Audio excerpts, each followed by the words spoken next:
channel.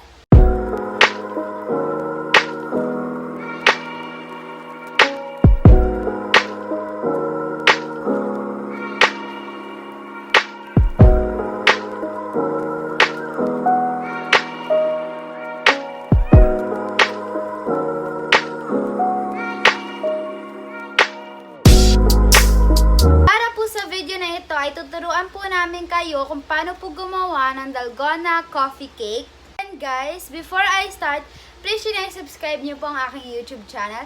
Click the notification bell para ma-update kayo every time I post another video. Ay, simulan na po natin sa mga ingredients bago po ang ating procedure sa paggagawa ng dalgona coffee cake.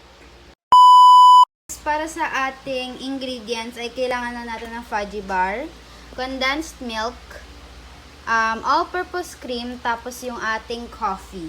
Ang ating first step ay maglagay ng all-purpose cream sa inyong bowl or whipping cream. Guys, yung inyong all-purpose cream ay naka-chill for 3 hours para ganito yung kanyang consistency as like a whipping cream. Guys, i-whisk siya for 5 minutes hanggang sa maging fluffy tsaka mag-double yung kanyang size. Our next step, pag na-double na po ng medyo kaunti ang ating all-purpose cream, ay maglagay na po ng 1 whole can ng condensed milk and then i-whisk ulit para mag-double ulit yung kanyang size with the condensed. Guys, na-double size na po natin.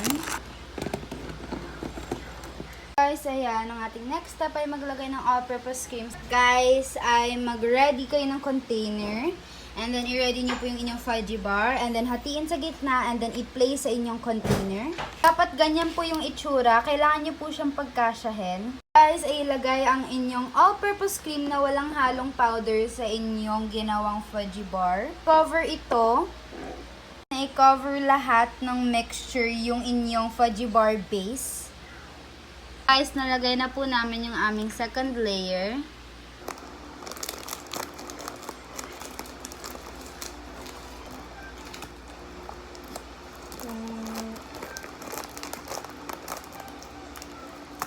Lava cake. Ano po namin kayo, naglagay na po kami ng 1 tablespoon ng coffee dun sa isang separate bowl. And then, i-whisk lang siya until medyo mag-double yung size niya ng konti. And then, ready na siyang ilagay dito sa inyong ginawang cake. Yung inyong ilalagay na coffee, mas prefer po kasi namin na hindi masyadong matapang. So, kung gusto niyo po na medyo matapang, pwede pong refrigerate for 8 hours or overnight. 1 tablespoon lang po.